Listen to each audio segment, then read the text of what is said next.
All right, I guess we should get going, huh? Comment allez-vous, how are you? Hello, hello, hello. Hello, yeah. How's your mum?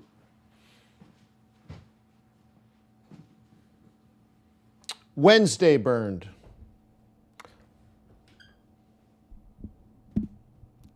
Wednesday at noon, yeah? Yeah, anyways, welcome everybody. This is our opportunity to get together at Forex.Today to review our market conditions. Of course, we got GDP in a little bit, right? Sounds like 50 cents, doesn't it? In a little bit. Yeah, cool. So anyways, so we got to wait for that.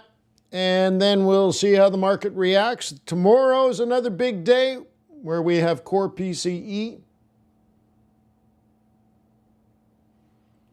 So that's that. We'll see. We've been in risk-off mode. And it is risk-off mode.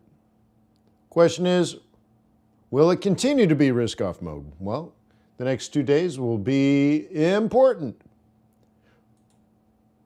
And that makes trading risky and not appropriate for everyone. Your past performance, good or bad, is not necessarily indicative of future results. Please stay small, stay humble. Focus on the long term. Never risk money you cannot afford to lose. Guten Morgen. Good to see you. Whew. Been a busy week, huh? So Bernd actually reminded me, I didn't even think of it. Yeah, so yesterday I started a stock trading course at Investor Bootcamp. Cool, right? Oh, let me get rid of that. Remixes. Yeah, cool, right? I'll show you what it looks like just so you get a general idea. Oh, I guess I'll do this. I'll have to switch this over. Yeah, this is what we did yesterday. We've already started. Yeah, we've already started. 34 slides covered yesterday. It took me 1 hour and 45 minutes. A little too long. Got to tighten it up a little bit, but we had a lot of ground to cover. So that is at Investor Bootcamp. I don't even have like a sign-up page. Do I have a sign-up page? Let me see if I can find one. Do I have? No. Yeah, no. So I don't even have a sign-up page yet, but we have started. I should have a sign-up page. Like, come on, Wayne. Come on. Investor Bootcamp. I will have to get that for you. Yep, I don't have anything set. So anyways, I did a Q4 outlook yesterday. And after that event, we started with the stock trading course. So anyways, many of you have asked for it, and it is now a reality. We have started. Yeah, I had one with the discount code, but yeah, I don't have a different one. So anyways, I'll find it. Okay, it will probably end up being, I'm guessing, in the neighborhood of 16 hours.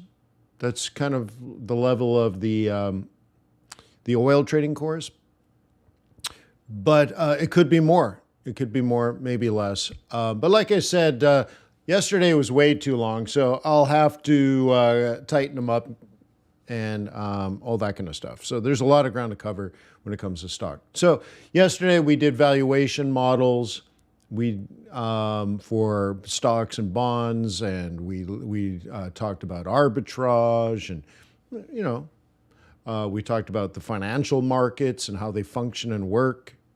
So, we talked about the difference between commercial banks and investment banks, and how corporations sell bonds for, to finance investments. It was pretty cool.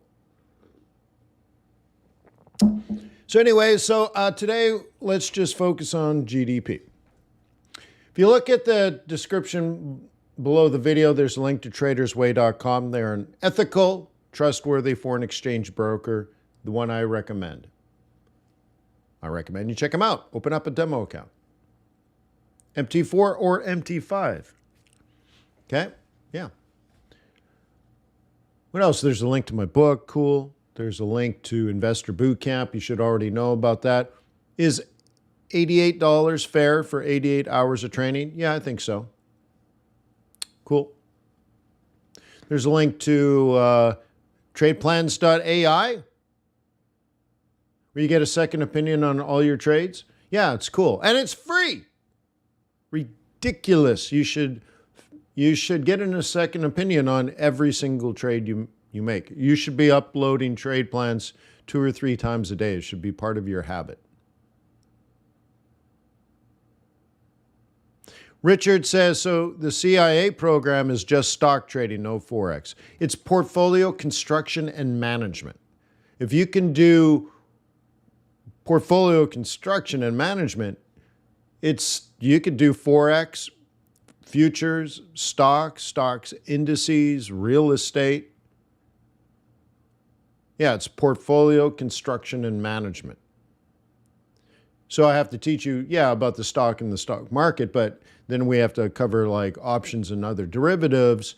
And then you're going to have to cover, I'll have to teach you things like business cycles and so that you know how to rotate, do, portfolio rotation and stuff. I mean, dude, so yeah, but is it just Forex trading? No, it's not Forex trading. So the CIA, Richard, which is the Council of Investment Advisors, I've put $50,000 into an account at a very large institution on Wall Street. And as a group, I think we have 6 members now, and there's only 20, I think I said 20 spots. So more will join over time. But here's the thing, we're going to turn that 50,000 into $1 million. Actually more than $1 million, but $1 million, you got to have a basic target, right? Yep, we're going to do it pretty straightforward. And you're going to learn about portfolio construction and management.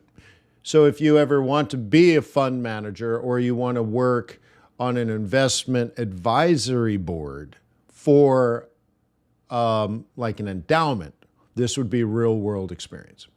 But Forex, not necessarily, but maybe. I mean, but not in my portfolio, but you could. Yeah. So anyways, so that's the CIA. I don't even think there's a link on for that. It's part of investorbootcamp.com. There's a link to QuantBox. You really should check out that video, the 3 secrets on how to triple your results without changing your charts. Yeah. And while spending less time in front of your screen. Yeah. So all those resources are available to you in the description. I think there's also a link to free Forex trading course. And I mean, dude, it's all there for you. It's all there. Richard says, I'm doing amazing things with QuantBox. Yeah, thank you. Appreciate that. It's good, right?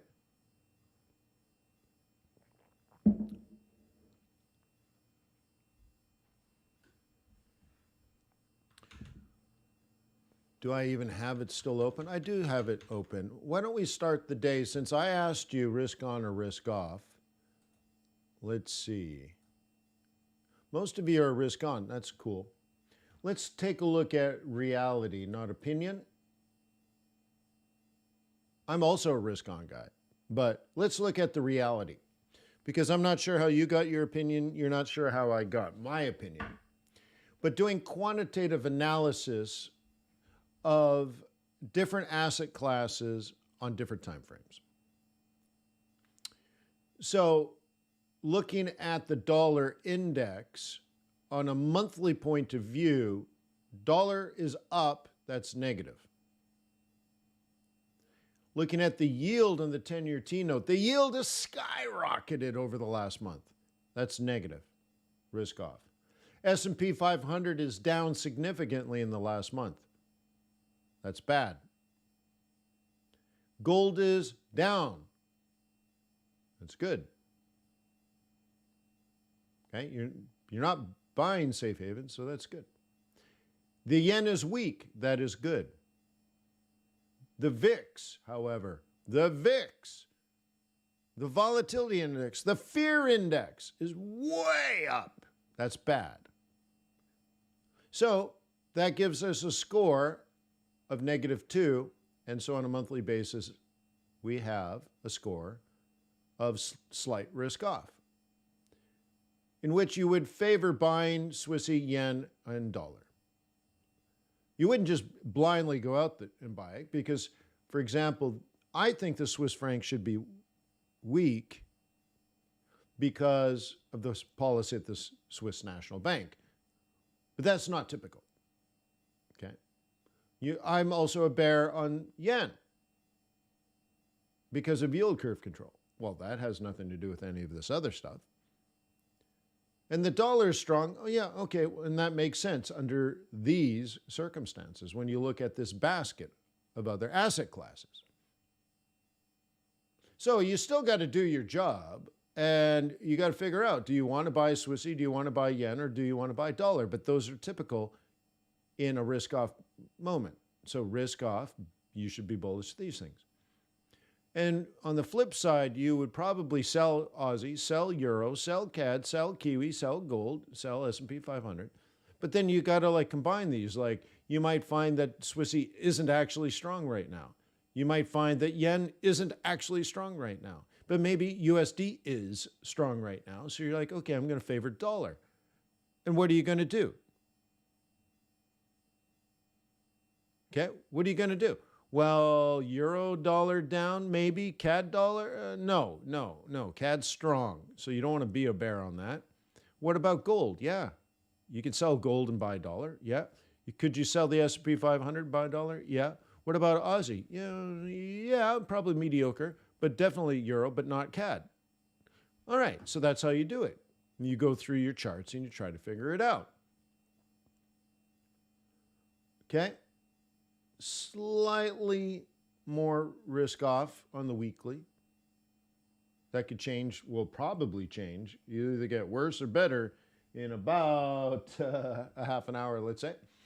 And then currently nothing really happening either way right now.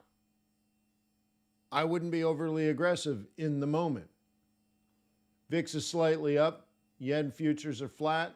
Gold futures are flat, S&P 500's flat, yields are flat, Dixie's slightly down, but flat for a giant score of zip, zilch, niet, nada. This market is nova.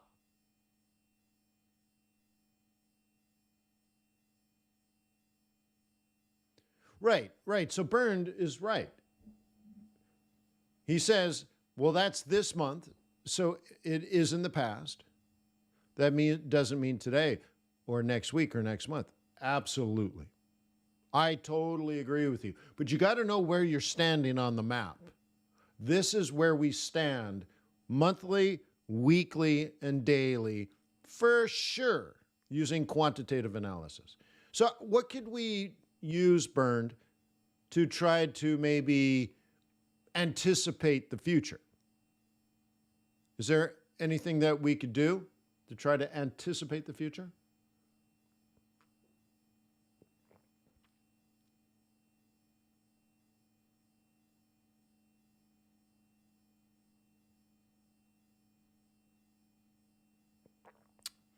You wouldn't look at VIX. You wouldn't look at yields. You wouldn't look at gold. What would you look at?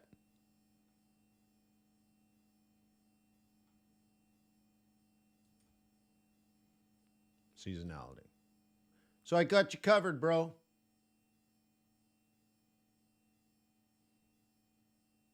Yep, I got you covered. See? Up, slightly up. Bottom out September, big rally in October, right? A shallow high in November, profit taking in December. Whoa, dude. shut the back door. How about gold?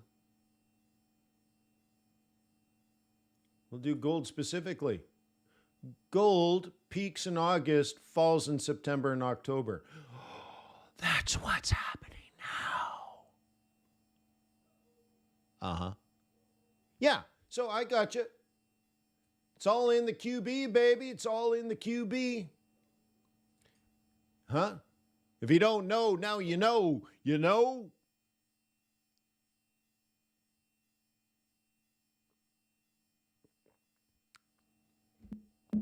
You mean the government shutdown?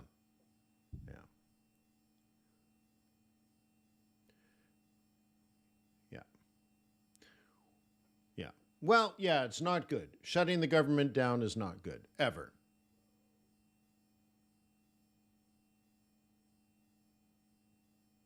Oh, thank you, Charlie.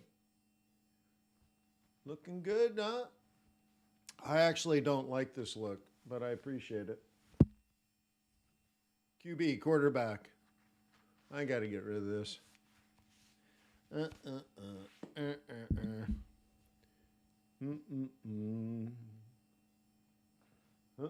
You don't mind if I get comfortable, do you?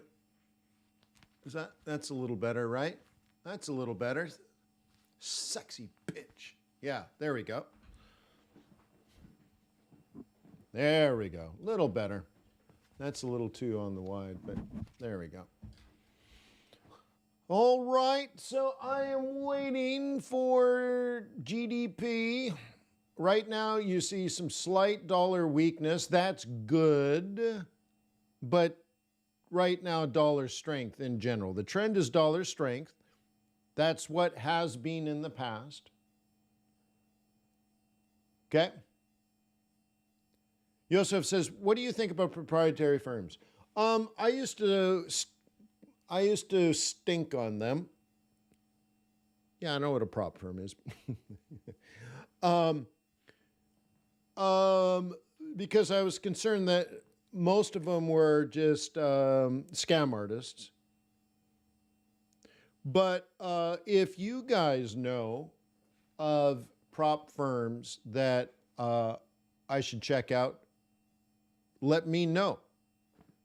If you actually have one where you're making money and they're actually paying you. You're like, yeah, well, I paid some money up front to do some education, some whatever they do, right?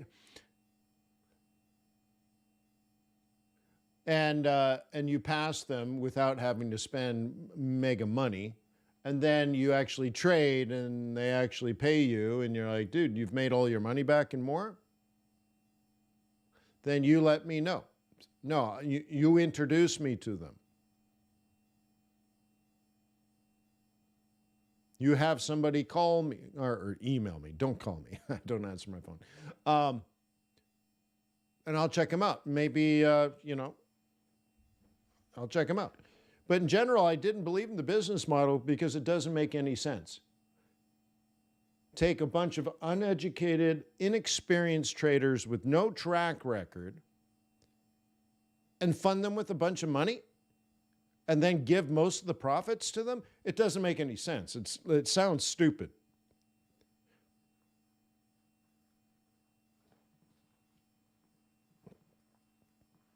It sounds like a Ponzi scheme where you sell a bunch of education and then for the 1 or 2 or 3 people out of 100 that are actually successful traders, you take the education money and you pay them so it looks like they're actually trading cash, which they're probably not.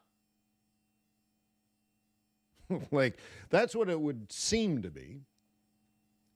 But look, if there's a legitimate firm that has found a way to do it ethically, with transparency and legitimacy, dude, make the introduction. Have them contact me. Okay?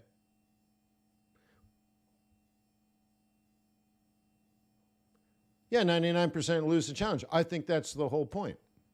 That's my problem with it, right? But I don't know it anymore. But I used to, stink eye the whole thing all the time. Yeah, well, they make a lot of money doing it. They prey on poor people. Hey, you're poor? We'll give you $1 million and you can get rich. Just sign up here. Okay? Well, Javi, I can make introductions. Maybe I'll recommend them, for example.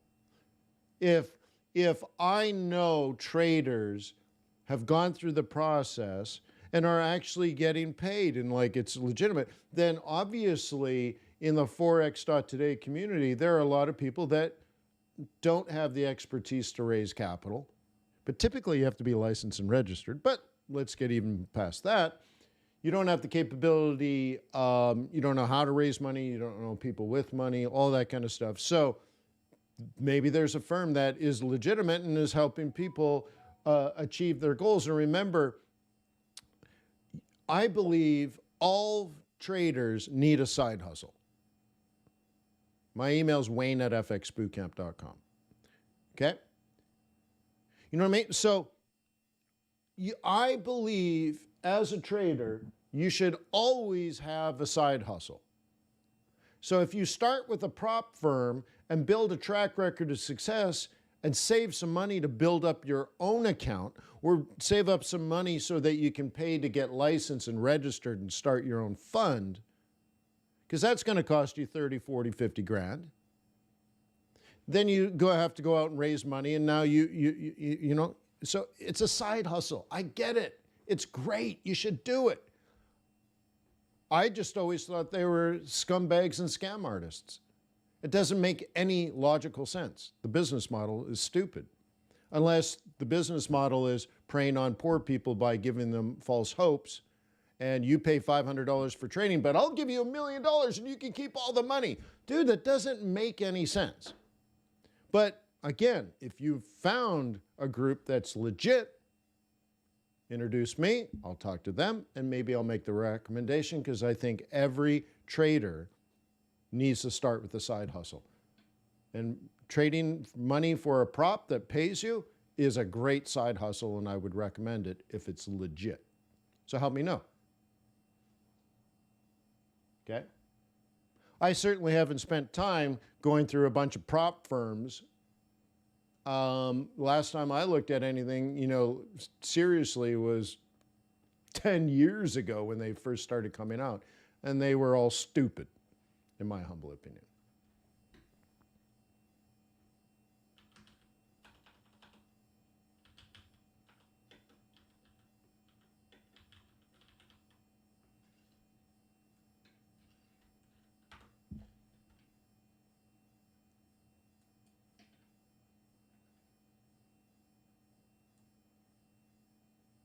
Okay? Yeah, they're big right now. There's a lot of people with not much money. But maybe they're good and it's the best deal ever. Great. But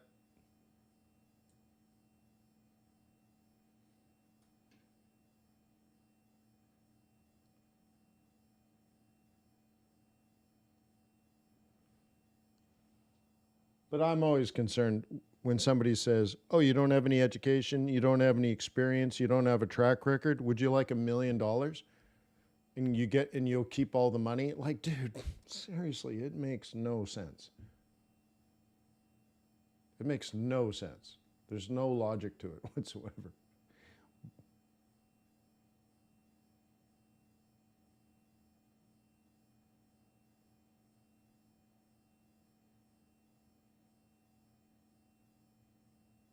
Okay, so we're well over 2 versus Europe and the UK, which is basically at 0. Yeah. So if you get the number, let me know.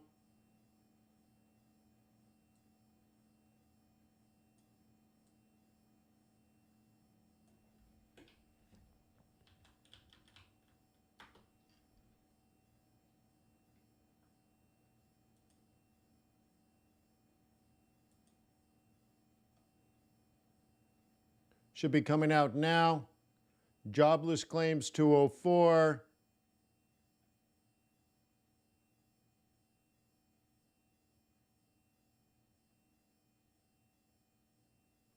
Okay, 1.7. Yeah, it's 1.7, isn't it? You guys have it? Is it 2.1? What am I looking at?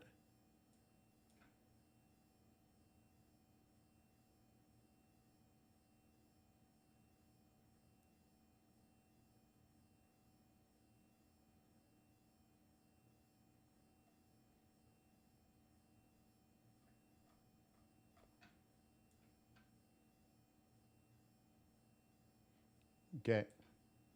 Cool. Let's see the market's reaction. We'll go to $1. Did I grab the one? Yeah. Let's do this one. Vertical.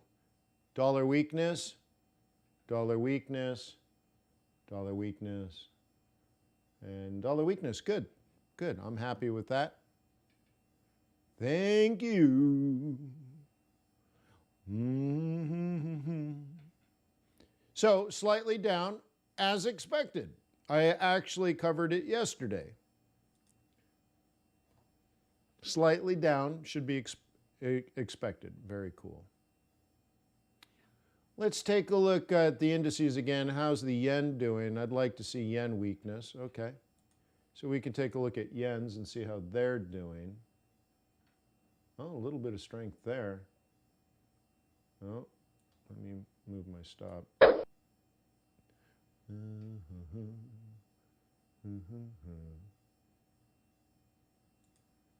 All right, and take a look at commodities. Stock market is up, which is nice.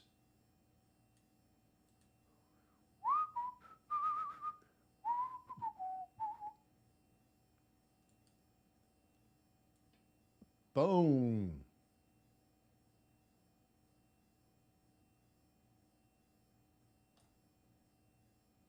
Well, the idea is that a slowing GDP, but not a crashing GDP, shows that what the Fed has done is working,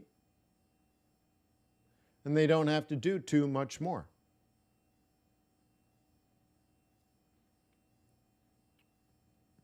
Right, Charles. Now, we already know from like dot plots, right? Like we can go back to QB for a second, and we already know the facts on this stuff, right? So we can pull up the data.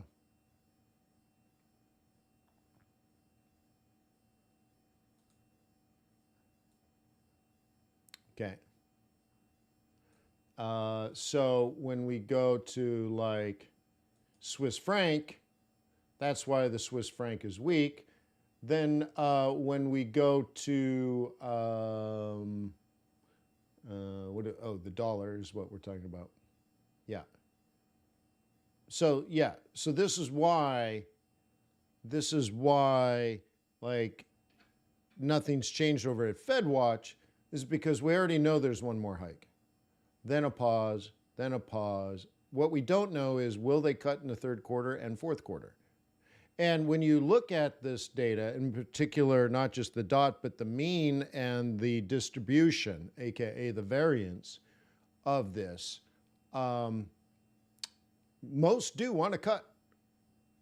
Now that might change, but in this case, if GDP is falling but not crashing, then then a cut might be fine.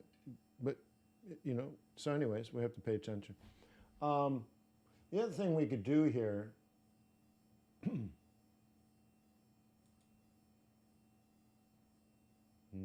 where did I put it?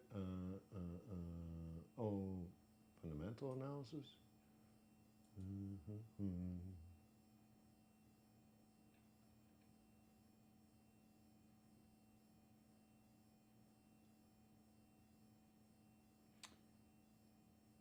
When we look at it this way,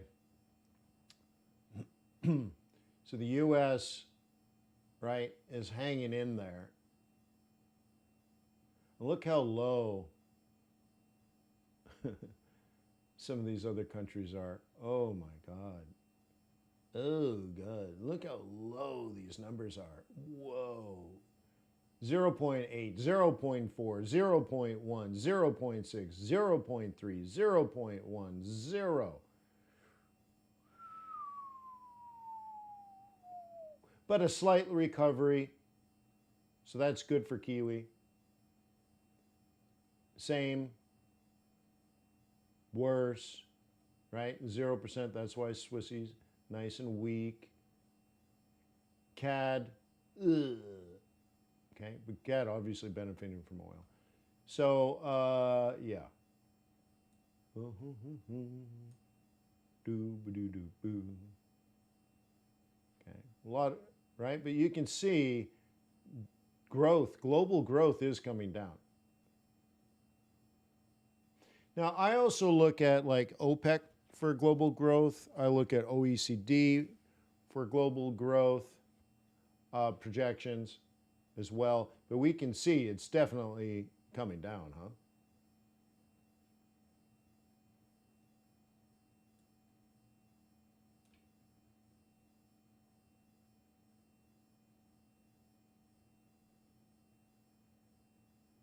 And the US is doing the best. The blue line there at the top, doing the best. Good job, United States of America.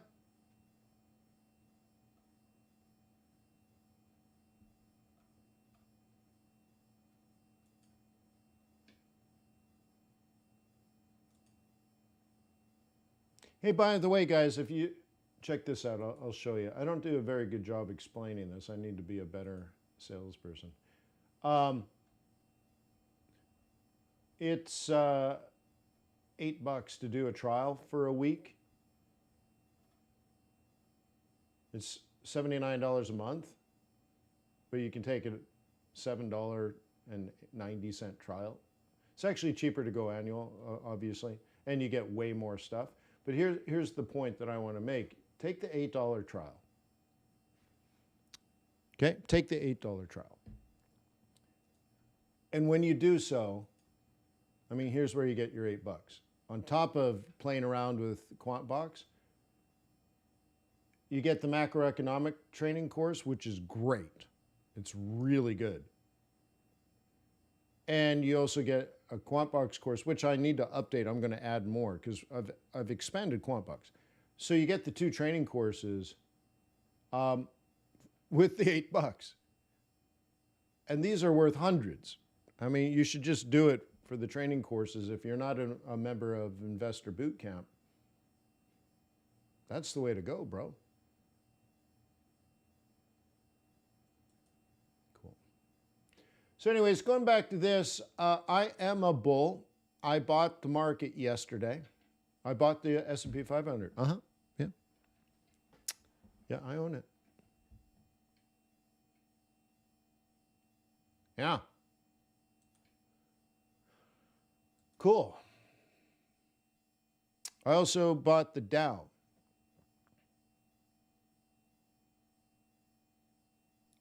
Now, over the last period of time, let's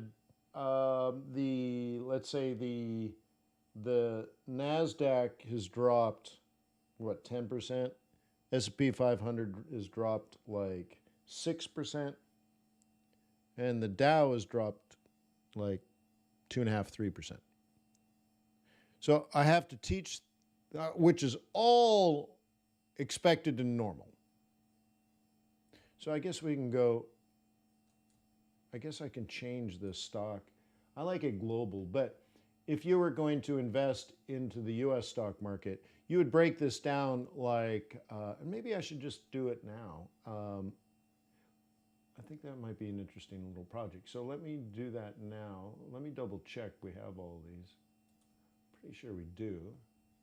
Just don't want to waste time. So I could put in Dow, S&P 500, and NASI. Yeah, good. Let's do that now.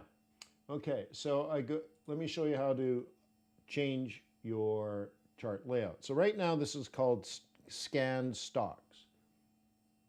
Okay, I'm going to put this to the Dow. I'm going to put this to the S&P 500. And I'm going to do this in NASDAQ. So I've organized them by perceived or potential volatility, aka organized by beta. Okay? Now, the next thing is I kill this. You're like, no, that was good. And I kill this. No, Wayne, that was good. And then I kill this. No, Wayne, what did you do? You made such a mistake. And then I organize it like this. And then I go to, okay, profiles, save as, okay, scan. I want it the same format, hyphen, okay, US stocks.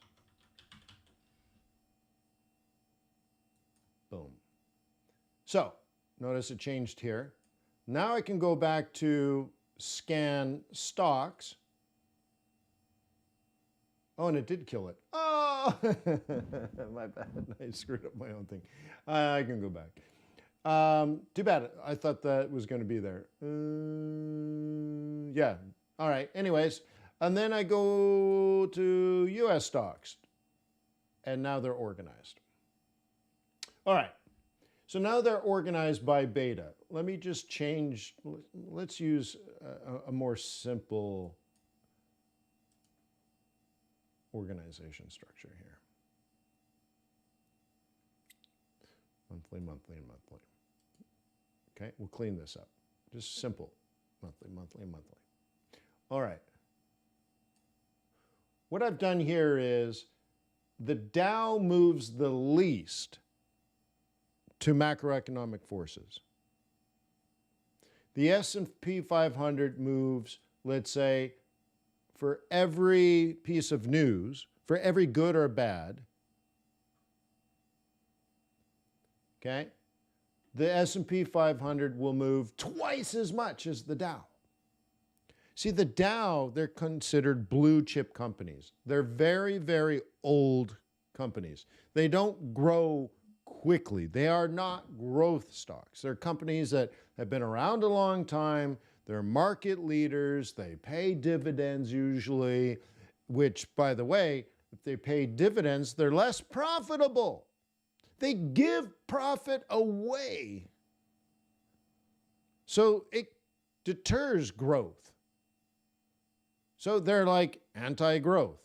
So they're very slow moving, which means if GDP comes out and the market freaks out, well, the Dow will freak out the least. You will not make as much money as a growth stock, but you won't lose as much either. We call that beta. It just doesn't move. It's as much. Now, the S&P 500 has more companies. The Dow only has 30. And there are a lot more medium-sized companies in the S&P 500. So it's not just giant companies, which they do have, but there's smaller companies as well. So it's more of a mix. It's more diversified. Some are growth and some are not growth. Some pay dividends, some don't pay dividends, all that kind of stuff. But you get a mix of everything. And therefore, it's a little more volatile. So if a piece of news comes out, the Dow might move 1%, but the S&P 500 might have a plus 2% day or a negative 2% day in a situation where the Dow has negative 1 or plus 1. Oh, okay. Okay. Now, looking over at tech, this is NASDAQ. It has, it doesn't really have blue chip type companies. It has, well, obviously tech. It has a lot of technical companies. A lot of these companies are newer companies. They might have less proven business models. They might have smaller revenue streams because they take any cash they get from their operations or through the debt markets through issuing bonds or issuing stock, they take all that money and they plow it into get more customers, get more customers. They're in expansion mode. Okay? It's called scale. They're trying to get from 1 million customers to 10 million customers to 50 million customers to 100 million customers. And so they'll take all their money and plow it into doing that, which means they're not very profitable. Every time they get $1, they invest it. So at the end of it, they don't have any money. And they don't pay dividends. So if you own the stock, you're praying to God that the shares go up, because there's no other way to make money. Peloton is up 13% today. Well, volatile. And that volatility is in NASDAQ. See, the company might suck, but they're signing a deal with Lululemon. Oh, well, that's going to save this company. Well, all right. Well, whatever. So if the Dow moves 1% up or down, the S&P 500 might move 2% up and down, where NASDAQ could move 3, 3.5%, 4% up and down. So you could have a negative 3% day in NASDAQ, a negative 2% day in the S&P 500, and a negative 1% day in the Dow. Does this matter? Well, this is where portfolio construction and management comes in. Yes, it does matter. So when times are good, you might want to, I'm going to teach this to the CIA, you're going to lean. Or if things are bad, you're going to lean. And you're going to adjust and rotate, okay, based on business cycles, for example. So if you're really worried right now that things could get ugly, well, you probably want to be exposed to the Dow. If you think things are really good and it's amazing, and well, then you maybe want to be exposed to the NASDAQ. If you're really not sure, maybe S&P 500 is the blend. Like when in doubt, buy everything. Growth and mature companies. Okay? So that's how that all works, and you want to line that up. So yeah, so yesterday I did increase my exposure to the Dow. I had too much cash and I want to own some assets.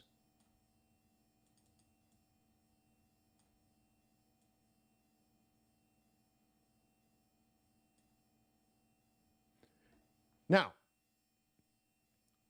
how long will I hold this trade? Until 2050, maybe longer.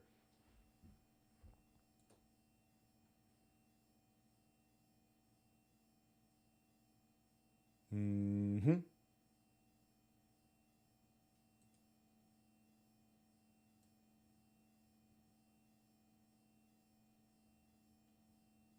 gotta get rid of this crap. What is all this crap?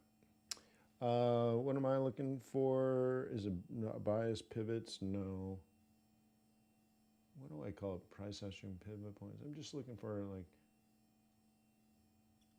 my pivot points. How come I can't see them? Pivots new. Yeah. I have the old version. The pivots new is the old version. All right. I got to update my own account. All right.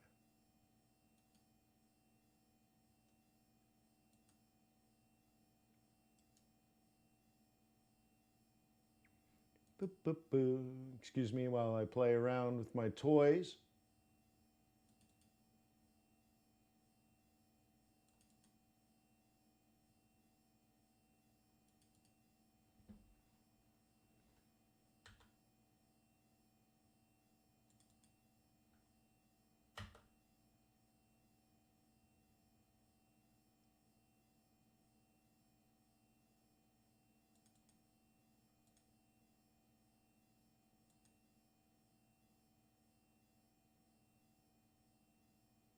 Yeah, good enough for now, I think.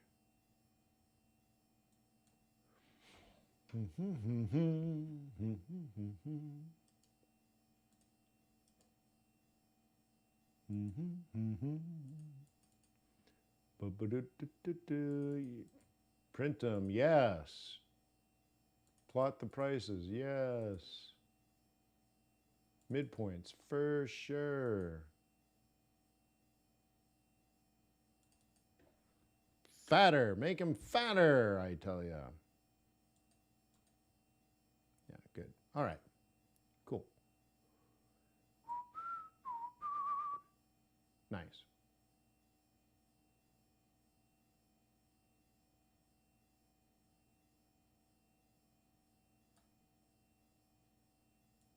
So we have annual pivots and we have monthly pivots. So I'm going to hold it forever anyways, right? 25 years. So what's the next thought process? If it turns bullish, I don't know if it will. So there's a lot of assumptions. I get it. But if it turns bullish, let me use a black marker here. This is the Dow. Okay. Then the Dow does this next month. That's what I'm hoping. Now, my worst case scenario, of course, is that it doesn't recover at all and we're on our way down further. That would be terrible. Okay? That'd be terrible. But I might want to buy it down here. Because actually, as an owner, I will accumulate more cash and I will want to buy lower. Another scenario is we head up and then we head down. And that doesn't happen a lot, but it happened, I think it was 2 years ago, and I found it very disappointing. I can't remember if it happened in October or November, but it was disappointing. Richard says, so was I talking beta? Yes. Volatility in the market. Do I use huge stop losses? No, Frank, I'm going to own them for 20 years.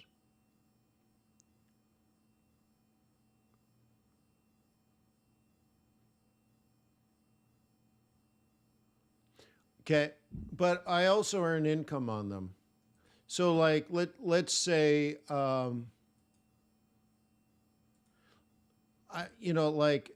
let's say because the market was up and then the market was down, right? Summer, post-summer, right? Pre-summer, post-summer. So let's say my stocks portfolio was up 5% and now is down 5% in the last 6 months. So therefore my net is zero, right? In 6 months. Here's the interesting thing. That's not actually true because I use my shares. It's a form of leverage, but I don't mean leverage like borrow money. I use the shares to produce income. So my ownership of the shares earn dividends. Okay? And I also use derivatives. DER, I guess. So my income is produced by dividends and derivatives. And in this period, my net asset value went up 5%. Net asset value, net asset value. This is the market value, right, of my portfolio relative to my basis, the price I paid for the portfolio. So it went up in the last 6 months, 5%, and then went down 5% in the last 6 months. And therefore, my net asset value is zero. You following me? But here's the thing. Through use of my portfolio, I've earned 6% in that time period as well. So my NAV is zero, but I have earned 6% income on my portfolio. And I have been buying this dip.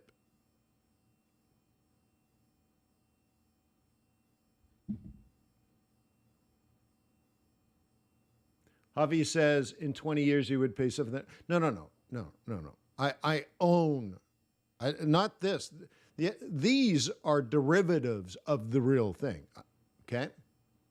No. I mean, I'm not through Trader's Way, but through my Wall Street institutional account in a huge big name company. I buy, right? I buy I'm literally doing this, not trading. I mean, this is my coaching account. You know what I mean? I'm not going to say, Javi. If you're in my Council of Investment Advisors, I will give you the account statements and stuff like that. But that's private because it's my actual money.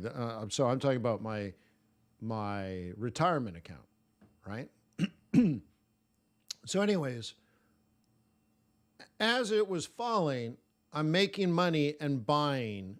So every month I make 1%. So I buy 1% more, I buy 1% more, I buy 1% more, and I buy 1% more. But meanwhile, so that's what's happening now. But what I meant yesterday is I've also put in cash. More cash. So I transferred, okay, and I talked about this in the stock trading course yesterday. We talked about this where I transferred not over time, but over scope or through the market. I transferred an asset from cash held at a bank to cash held at a financial intermediary, AKA my broker. And in doing so, I'm actually lowering my taxable income. This is why I do it. And I move it over there. So now I have, instead of cash in a bank, I have a cash in my retirement account. And yesterday, I added probably about 12% more into my net asset value. So now my net asset value goes up by the amount I added. And my basis, right, which is now the new price, theoretically would go up, basis, my cost basis. But the thing is, if I bought 6 months ago and it went up and then it came back down, I'm actually buying again at the same price, so my basis doesn't change. My net asset value goes up just because it's an increase. So now I've converted cash into ownership at the same old price. And, right, I will continue to earn 1% a month. So that won't change. In 6 months from now, I'll have a 6% increase. Regardless of what my net asset value is, I will have 6% income. But the only thing is now the dollar number goes up because over 6 months, I bought 6% more. And then I added cash, so now I've added 12% more. So in theory, like, I don't know if these numbers actually work out, I end up owning 18% more assets than I used to. My net asset value to me is irrelevant, and my income is steady as a percentage.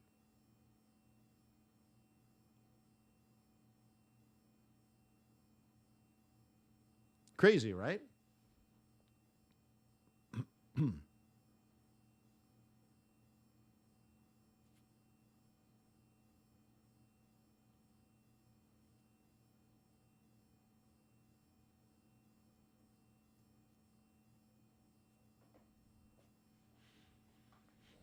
Okay. Meanwhile, what I'm doing is lowering my taxes today.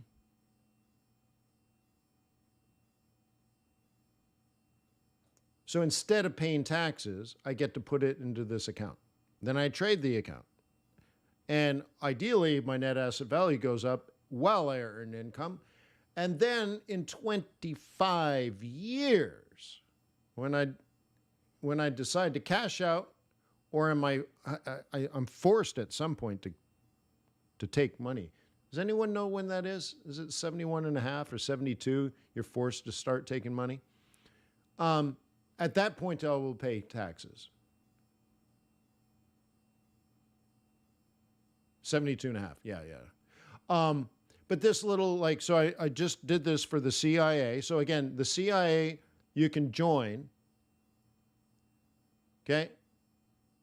I prefer you to be a member of Investor Bootcamp, but let's say, Wayne, I'm not really interested in Forex trading. I'm not really interested in,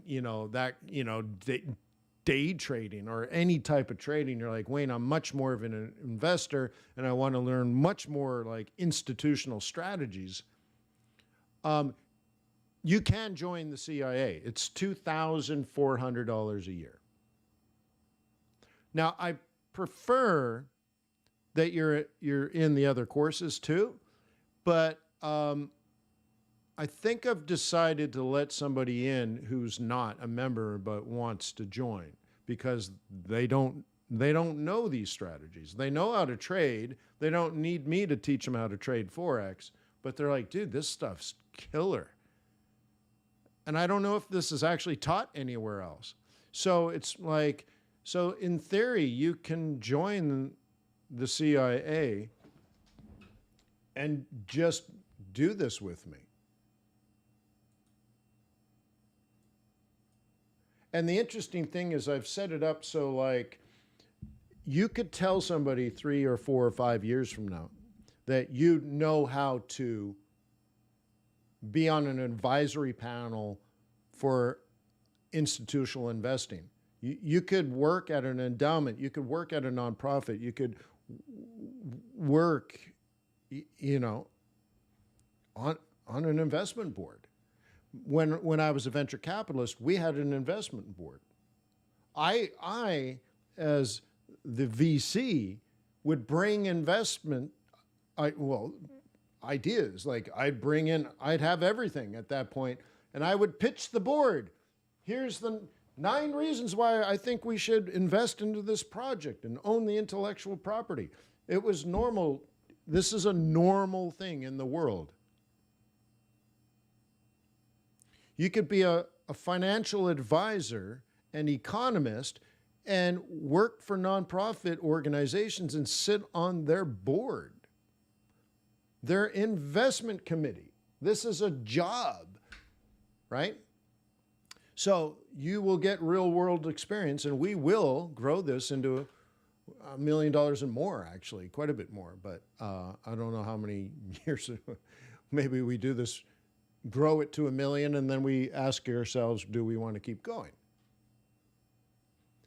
Right? But I have a pathetic website about it. It's terrible, but it's something. And like I said, I prefer you be a member of Investor Bootcamp, but it's not required.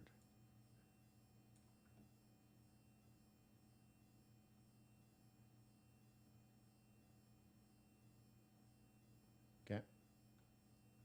So you get the training videos. you get the training videos for free. Okay?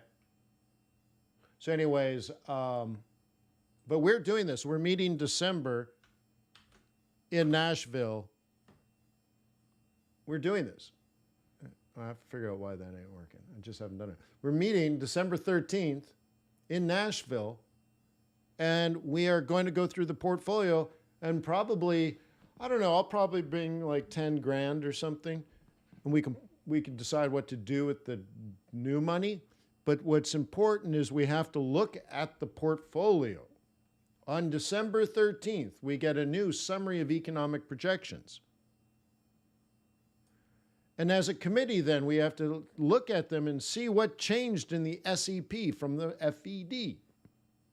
And say, what does this mean for the next 3 months?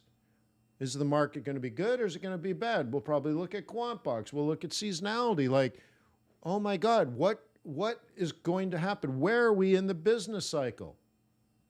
Or sorry, the economic cycle, kind of the same thing. What do we think the next 3 months are going to be like? And then based on that, let's look at the portfolio. So imagine like you have a chart of accounts, right? Like imagine, right? I have investment, investment, investment, investment, investment. Okay?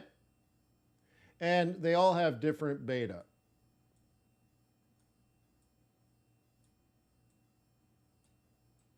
Okay? And we decide that the markets are going to be good, sideways, or bad based on the new SEP. So the Council of Investment Advisors will have to look at it and say, we need to move some money from this one. It's got the beta in the wrong direction. So we either have to kill it totally or move, let's say, half the money, and we put that money there. This one we don't like at all, and we're going to kill it. And we're going to move all that money to here. So so this one, so 1, 2, so investment strategy 3 gets, let's say, 50% more money.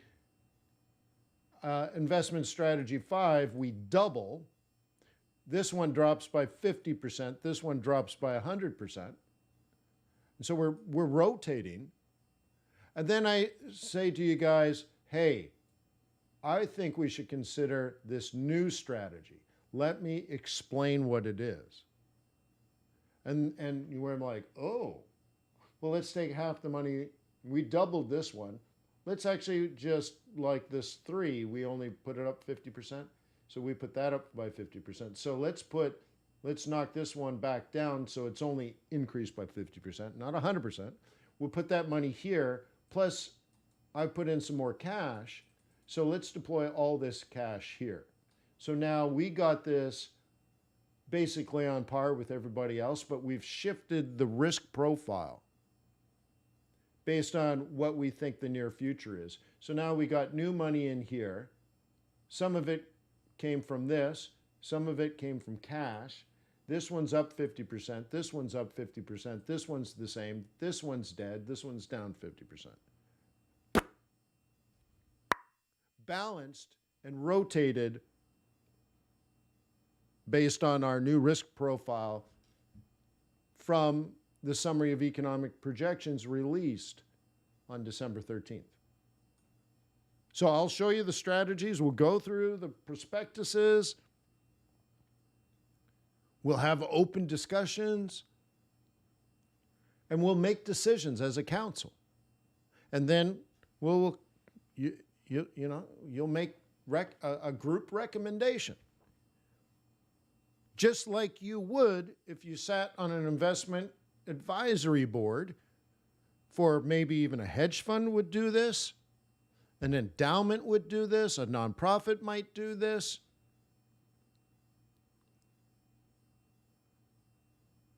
Okay? Insurance companies would do this. What do you call them? Pension funds would do this. Okay? There's probably, like when I sat on boards, very often I was on the finance subcommittee. And so when I sat on a board, a nonprofit board with George Soros, there are other big names. Those are the only ones but like John Allen, who used to run AT&T, he was on the board with me. But anyways, so you have this board, but then there are subcommittees. So I sat on the finance subcommittee for the board. And I mean board of directors, not board of advisors. But it could be a board of advisors as well, where in this case you have a non-fiduciary duty. That's why it's an advisor and not a directorship, right? So anyways, so you look at it, and in the finance committee, you're like, okay, what are our expenses? Our future expenses? What are our debts that are going to draw down income? Because debt and taxes, draw down income. What are our future expenses? Because that will then draw down. You need money for that. And then what are the projects we want to fund in the future, right? And that's what you do on these boards. We're like, well, maybe now is not the right time to make this investment. Maybe we should be hoarding cash because the economy is not doing so well. You see, this is what people do. The cool thing is I was doing this when I was 20. And then when I was a VC, I probably was 30. Okay? So now you get to join my advisory board and help me manage my money at an institutional level. It's cool, right? Now, that's why I'm doing the stock training course, by the way. Did I ever pull that up? I didn't, right? So that's why I'm doing the stock trading course. Principles of stock trading. Because I'm teaching, right? I'm teaching people that are part of the CIA the basics of investing. Well, not just like I said yesterday, we were doing bond math. We were doing various valuation models to cover time and risk, and so we're like, I need to prepare everybody here, but in particular everyone that's joining the CIA, to be financial professionals.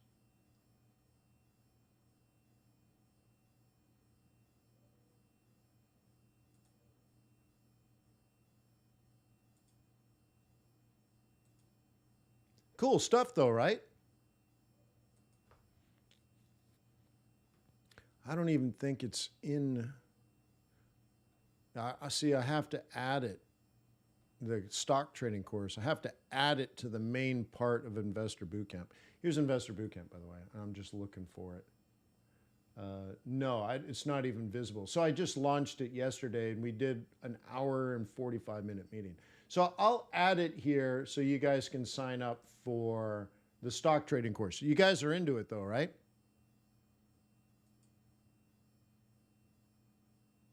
Right? You guys are into the stock trading course? Not just in it. I know you're in it, but I mean into the idea, like, are you, right? Is this what you want to do? And then, of course, by the way, if you're in the CIA, I gave it to everybody. It's included because you're already in the CIA. I need you to know this. But even people that are not interested in managing my money, they want to know how to do the stock trading course, right? They want to know how to buy and sell stock. So anyways, I have to add that there. Yeah. So anyways, that's that. So let's drop into a smaller time frame, probably some volatility. Oh, it's good news, it's bad news. I just started it, Frank, 2 weeks ago, I guess. And our first real meeting is December 13th in Nashville. I got pissy with the hotel. I don't think I'm going to do an official contract with the hotel. They bug me. Maybe I want to do it there, but maybe in the future we won't. So because I don't know how many people want to come to the hotel, I don't want to like pay $5,000 to prepay for dinner and then pay $5,000 to prepay for hotel rooms and then people don't show up or something. So I think we'll play it by ear. I'll rent a meeting room. Super easy.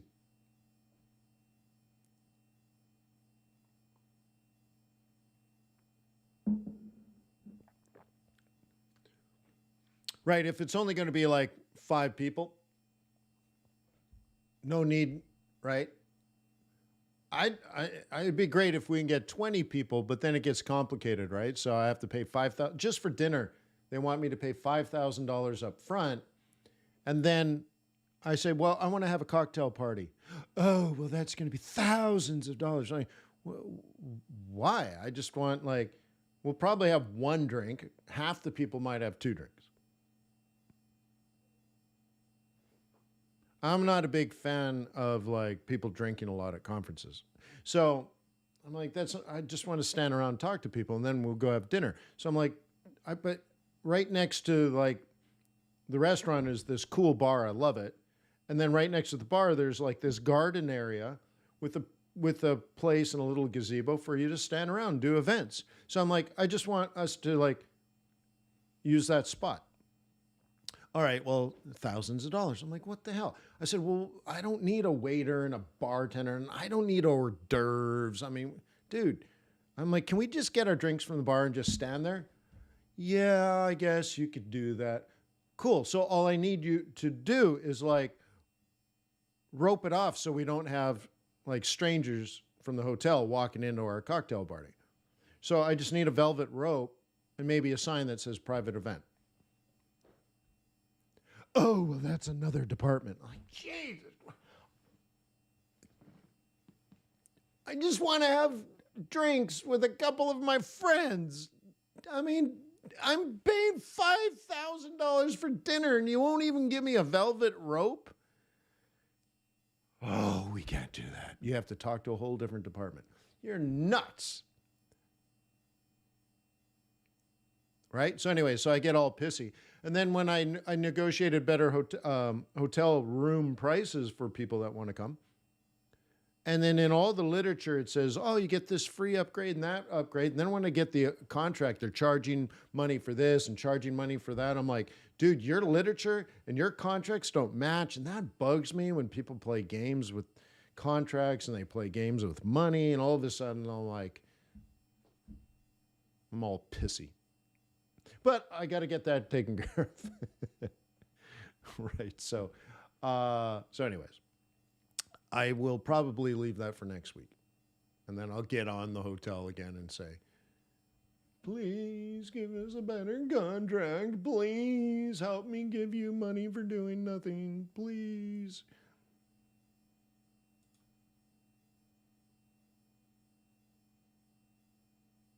You guys want to know how stupid doing a conference in New York City is? So I used to go to these conferences all the time. One of them was at the Marriott Marquis in Times Square, New York. So I'd ship a huge container that contained my booth and other stuff. So it would go to a warehouse in, I think, New Jersey. And it sits there and it waits to be picked up by a truck that picks it up the day before the conference. Well, your booth has to get there before. So it goes there, and then there's a union involved. So you got to pay some fees to unload the booth, the box. Unload the box from the first truck into the storage facility. Stores it for 2 or 3 days. Then another truck shows up, and they load the truck. They take it to New York City. There's fees for that. In particular, Times Square, there's more fees for that. Then it gets to the Marriott Marquis loading docks, and a union worker picks it up off the truck and puts it on the elevator, and they take it to the show. I think, if I remember correctly, a different union unloads the crate and moves the crate to my booth. There's fees for that. Then someone comes along and says, do you want power at your booth? Well, of course I want power. Do you want, right? A different union worker comes along to turn on the power and give me a power strip. There's fees for that. Then they're like, do you want internet? Yeah, I want internet. Oh, there's a different union, and that guy sets up internet at your booth. Different union. So there's all these fees. It's unbelievable, but multiple. There's an electrical union, a technical union, and I think if I remember correctly, there was maybe it was this. Unloading the truck was a union, but then moving up and down the elevator was a different union. So you end up touching like 5 different unions, all with different fees. And they're like, oh, you want a power strip at your booth? That's $750. I'm like, why? So anyways. Holy moly, huh? Yeah. Well, that's the other thing too, Jim. They charge you for the table, but you don't want the table. Oh, it's included with the booth. Yeah, but I have like a $40,000 booth. I don't need your pathetic little fold-up table. Right? But they charge you for the table. So, like I said, I probably spent, I don't know, $300,000 a year going to conferences. After a while, I got sick of it. And this, dealing with this hotel reminds me, I'm sick of it. And the idea with the CIA is like, we'd meet up in Miami for the what is it, the February meeting. And then we would meet up. We got to do the Harvard Club in New York City. I thought the June meeting would be good for that. Somewhere in there, probably a cruise. But the thing is, when I contact the cruises, they're super excited. They're like, oh, you want a room for a meeting? You can have that. Oh, you want to do a cocktail party? You can have that. Like, seriously, when I contacted, I'm not a cruise ship guy, but they're like, yeah, you can have that. You can do it. Yes, we can do that. When you call the hotels, they're like, oh, God, you want a velvet rope? Oh, the work and the burden. You're like, dude, screw you. If you can't do that, I ain't spending my money. And I get all pissy. Yeah, hey, Jim, like Jim's been there. You order a beer keg, $750 for the beer keg. You're like, $750 for a beer keg? You're like, I know that's overpriced. And then they're like, do you want us to tap it? Let me think about it. No, the beer cake's not a decoration. I would like you to put a tap on it and serve the beer. Well, there's a tapping fee, $250. And you're required to have 2 bartenders at $300. And all of a sudden you're like, dude, for Bud Light, it's going to cost me $4,000 to give my friend some Bud Light? You know, like, it's ridiculously stupid. Right? So I get all pissy. I've forgotten how bad it was. And I'm more and more excited about maybe we just need to go on 4 cruises. But then you get locked up in a cruise for 4 days and you can't get off the boat. I want to get back to work. So it's a real problem. But I do want to meet everyone.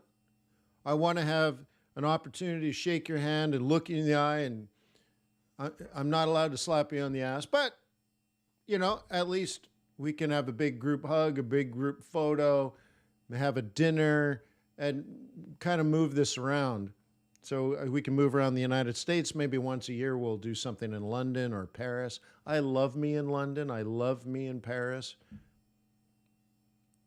I need to get back to Hong Kong. I need to get back to Singapore. I need to get back to South Africa. Beijing, Shanghai. These are all places I need to get back to. Like, forget about new places. I got to get back to the old ones. So maybe, you know, we need to do these meetups is all I'm saying.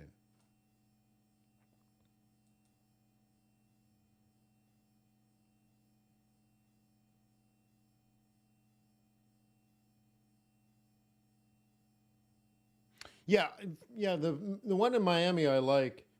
Yeah, I like me in Miami. Although I want to do Miami, would you come up to The Breakers. Where is that? West Palm Beach? Would you come up for that, Maida, if it was West Palm Beach and not Miami?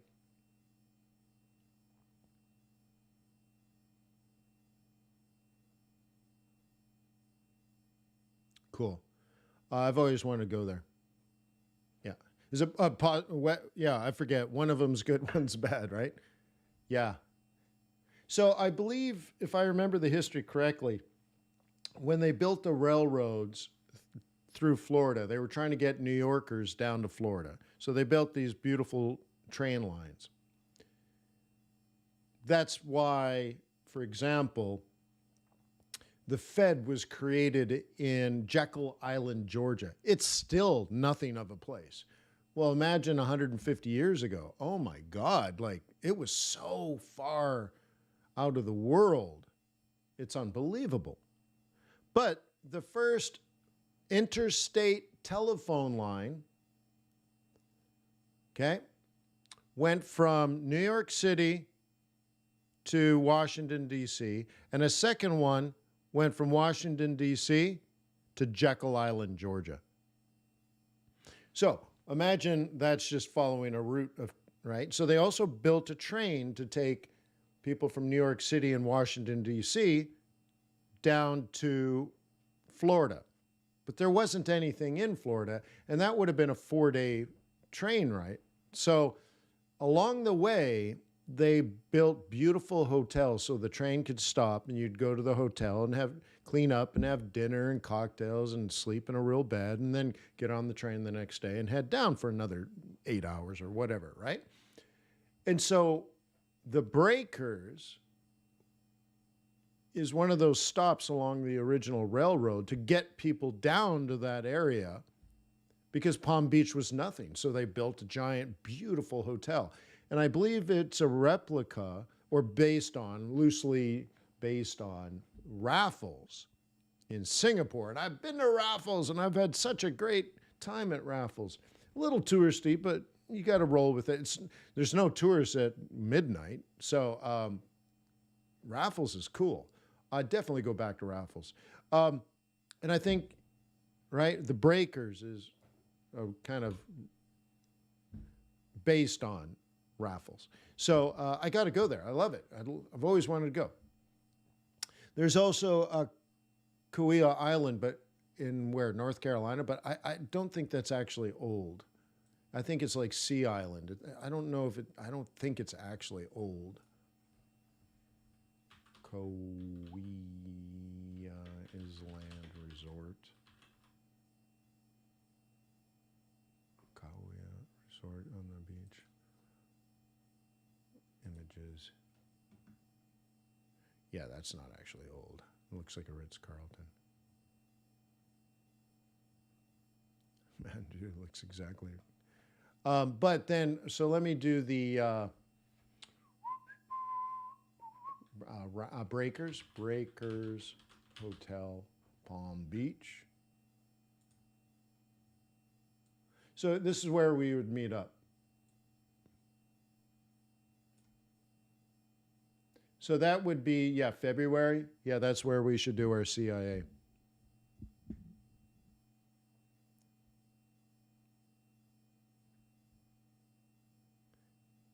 Villa Medici in Rome.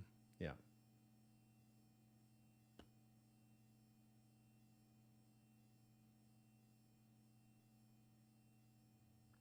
Okay. Yeah, so we definitely need to go there.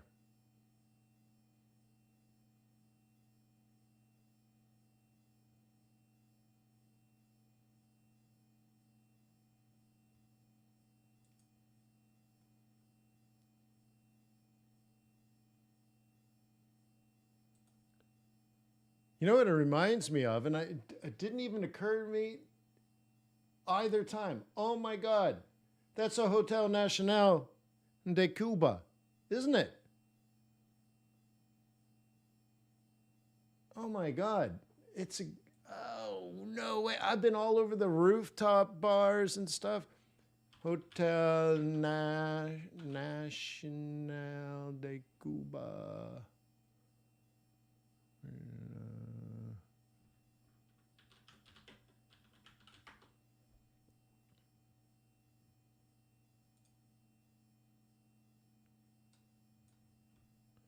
Dude, that is funny. Let me do a comparison. Hang on. Look at that. Oh my God.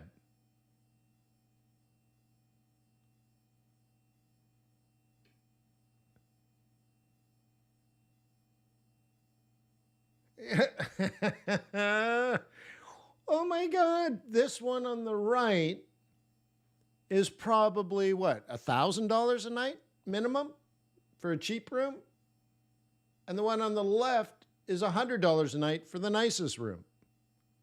Why don't we just go to Cuba?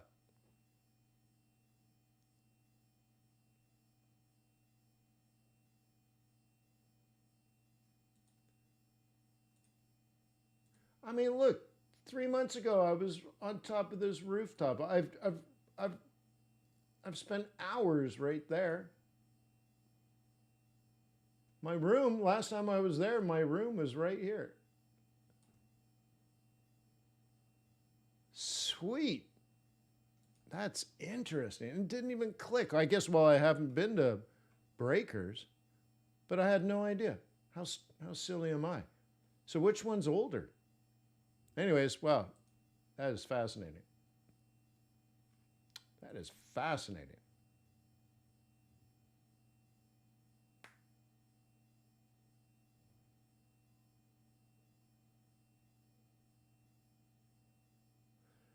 Yeah, Maida, I love the Hotel Nacional. You know, like, I'll give you a funny example. We were coming back from the countryside. We were out in Vinales, and we're coming back, and we're back into town. We're coming through that big road that goes out to past the Russian embassy and stuff. What is that, number 5?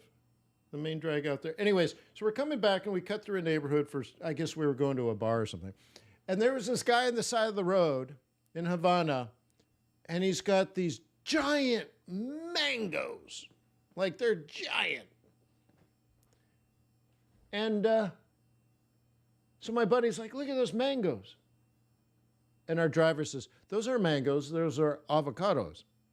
And they're like, no, you got the wrong word in English. No. No, they're huge. An avocado is only 3 inches long. Big ones. Big. Like a small pumpkin. Like the size of your baby. Like, no. Those are giant. They look like mangoes. They're smooth. They're kind of a light green. And they're like, no, they're avocados. Really? Avocados? Are you sure? Oh, we're sure.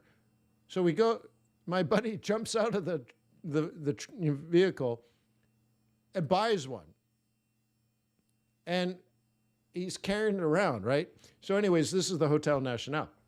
We walk in, we're up on the executive floor. So we go up to the executive floor and we open up, and there's a concierge. There's a desk there, everything to make sure there's no average people. And he's got this giant avocado, and he's like, ooh, do you like avocados? And my buddy's like, it's the biggest avocado I've ever seen. And the guy's like, oh my God. He's like, my avocados and my house are bigger than that. Would you like me to bring you avocado from my house? This is the Hotel Nacional, the service you get. Okay? And anyways, they took my buddy's avocado and the next day cut it open and served him breakfast using his own avocado.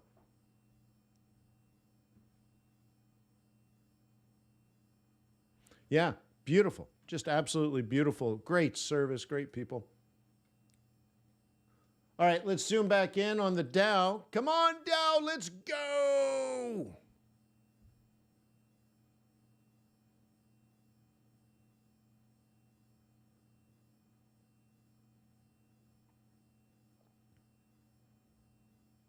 Mita says the little ones are from Mexico or California. They were definitely grown in California. But then I think a lot of them come from like Ecuador too, like depending on the season.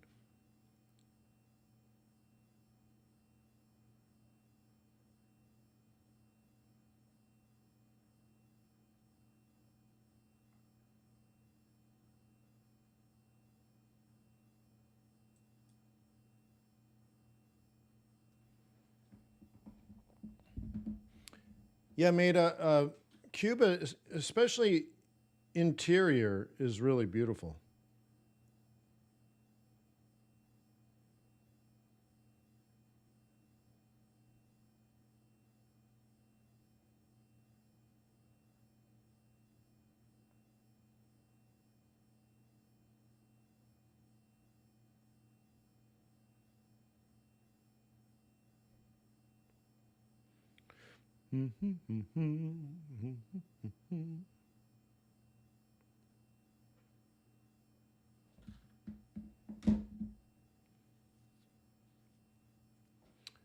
Okay, so anyways, Nazi getting pushed down by the 4-hour 21 makes sense.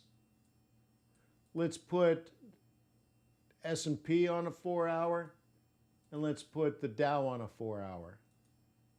Okay? And you can see like all these assets are following the rules of engagement. This makes sense, right? We're being pushed down by the 21.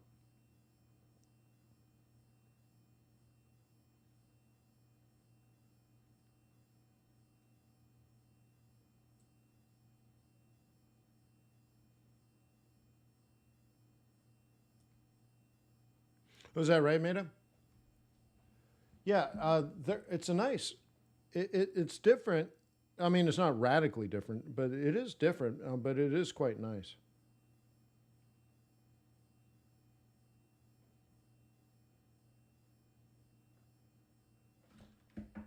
It's good avocado.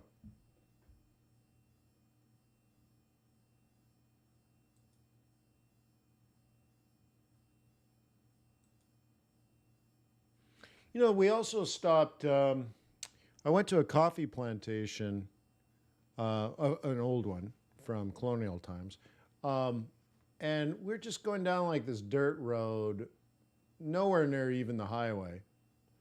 And, you know, like let's say a half an hour off the main highway, heading out west. And so we get off the main highway and we're going to the gravel roads and stuff, getting to this old colonial place. And there's just this guy with a cart. Like, dude, there's nobody out here. A guy with a cart next to the road selling peanuts.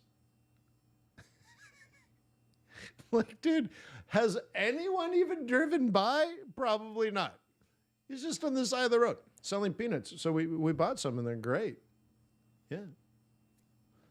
Lightly roasted, shelled, salted. It's good. Give them like, what was it, 10 cents for a bag? So we bought 2 bags. Here's $1. Keep the change. Oh, you know the place, yeah.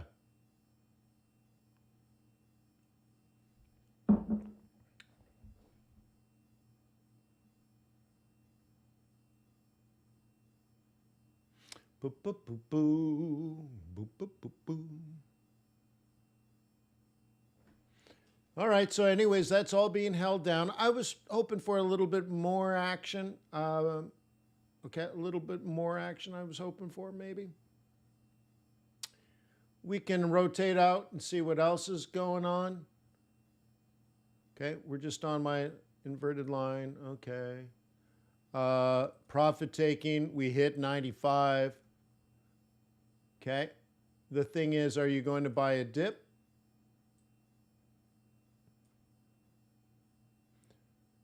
What's going on? There's an issue there. There's another one here. So somewhere between the 382, 618, are you going to buy it?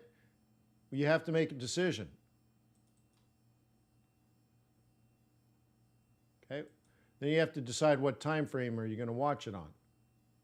15-minute or a 5? Are you going to scalp it long? Are you going to wait? Like, what do you think?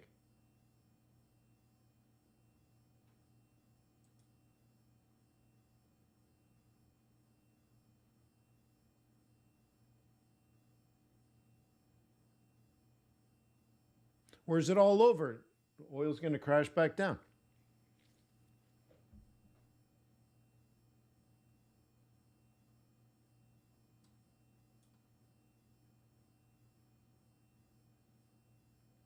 Well, the reason I drew this area here is it used to be a highline wick, and then this is a real body close, right? So just happens to be 382 50%. So let's do a poll here. How many people agree with that trade plan? Let's just do. Do you agree with this trade plan? Question mark. Yes, no. Boom. And let me pop it back up there. Let's see what you stink.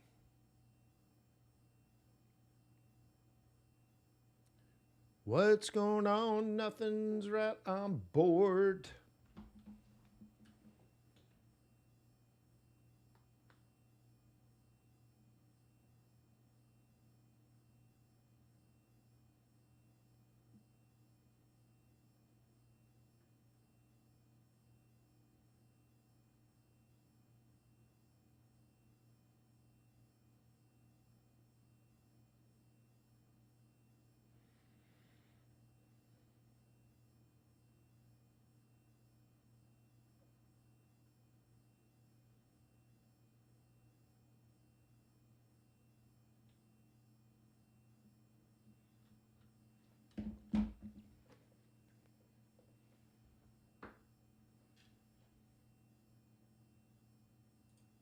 Let's see where we're at. I need more votes, guys. Come on. It's not statistically relevant unless I have at least 30.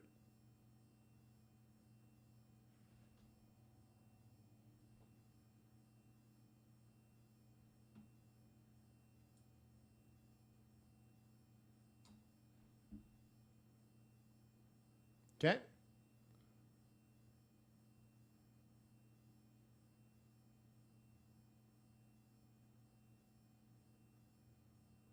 So far, overwhelming support for yes, but you don't think this pivot point suggests an exit from this position? So bulls don't care about that?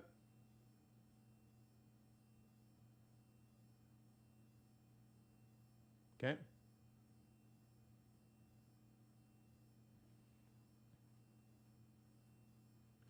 Remember, the swing trade is M2 into that zone there. So the swing trade that I teach at Investor Bootcamp worked out perfect. Well, not perfect, nearly perfect. So that doesn't bug you, huh?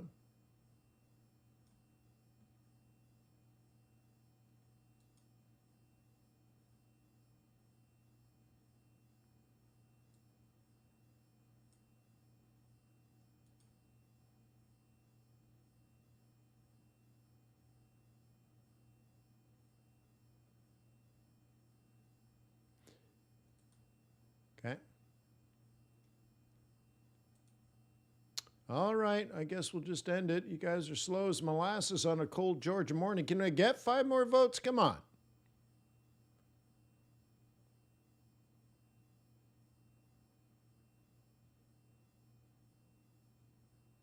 Four more votes? 4? Can I get 4?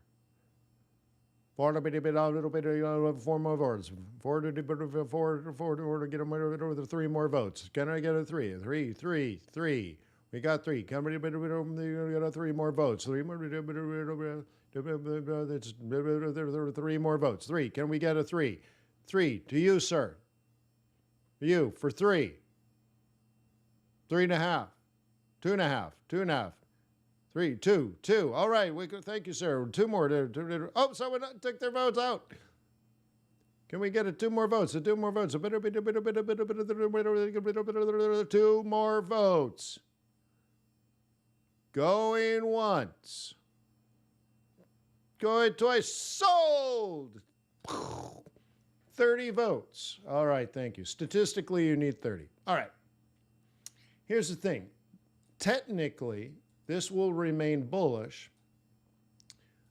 unless you get something like this. If you get 100% pullback, okay, so the distance from here to here is 100%, okay, then that's a game changer, and what you would expect is this and down. But not until something like that happens. Now you might say, well, Wayne, what about an M3 to M1 trade? Yes, well, that hasn't set up yet.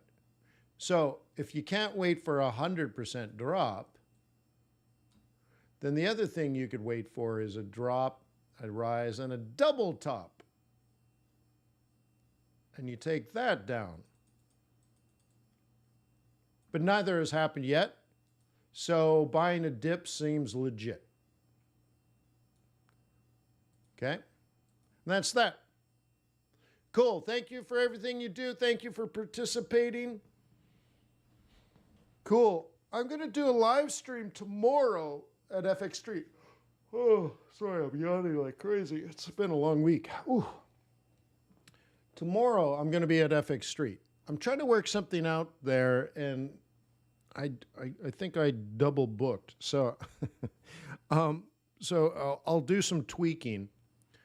But I'm working out a relationship with FX Street where I can do some technical and fundamental analysis stuff in 2 different categories and maybe even start a podcast. So we're working on some really neat ideas. And I think I wasn't clear or inadvertently double booked. So tomorrow I have to double check. Did they put me in at 7:30? Is it that early? I think I'm booked for 7:30. Because I think the idea was, well, what if it was there every Friday at 7:30 in the morning? Because I have non-farm payrolls at 7:30 in the morning every first Friday. So what if it was every Friday? Well, then that, and there becomes a problem now with Forex.Today. So like, uh-oh. But so anyways, tomorrow, expect me over at FX Street. Okay, and in particular on their YouTube channel. But I think they want you to register on their site. So anyway, so we're working on stuff. Let me see. And, it'll be cool. I'm just trying to help as many people as I possibly can, right? Oh, yeah, it is here. Look. Hello, fellow traders. Welcome to this short introductory video. So here we are, off the charts with Wayne McDonald, which is not actually what I wanted to cover. That's actually the name of the podcast. So anyways, we're working things out, and I'm pushing them to move fast. And so anyways, I don't know if it's always going to be called that. So I guess tomorrow we'll do some fundamental analysis, stuff like that.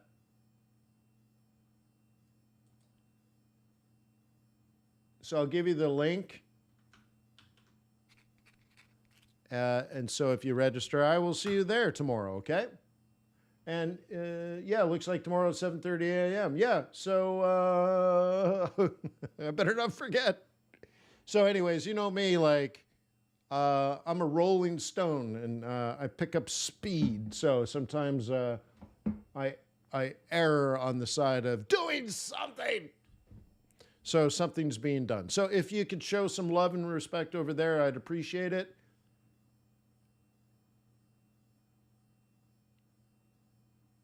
So yeah, so I guess I got my QB, and then I'll roll over there, and so on and so forth, right? So anyways, just a heads up. Now, I think what I'll do at some point is maybe half of it I'll do QuantBox and half I'll do TradePlans.ai. And then I think if things work out and get stable and all that kind of stuff, maybe another idea I had is maybe like Mondays could be, if I did Mondays and Wednesdays instead of every Friday, then maybe I could do like a week, set up the week using QuantBox fundamentally. So fundamentals on Mondays sound really cool. And then if I did a thing there on Wednesdays and it was all technical analysis using, that could be interesting too. But I'm just trying to, get out there as much as possible. So we're working on it, But anyways, peace on earth. May the pips be with you. May your profits be above average. Hope to see you tomorrow. Again, registers. So, right, maybe give it a thumbs up. And show FX Street that we care. All right, take care, everybody. Thanks, and I will see you tomorrow. Cheers. Oh, by the way, that just happened.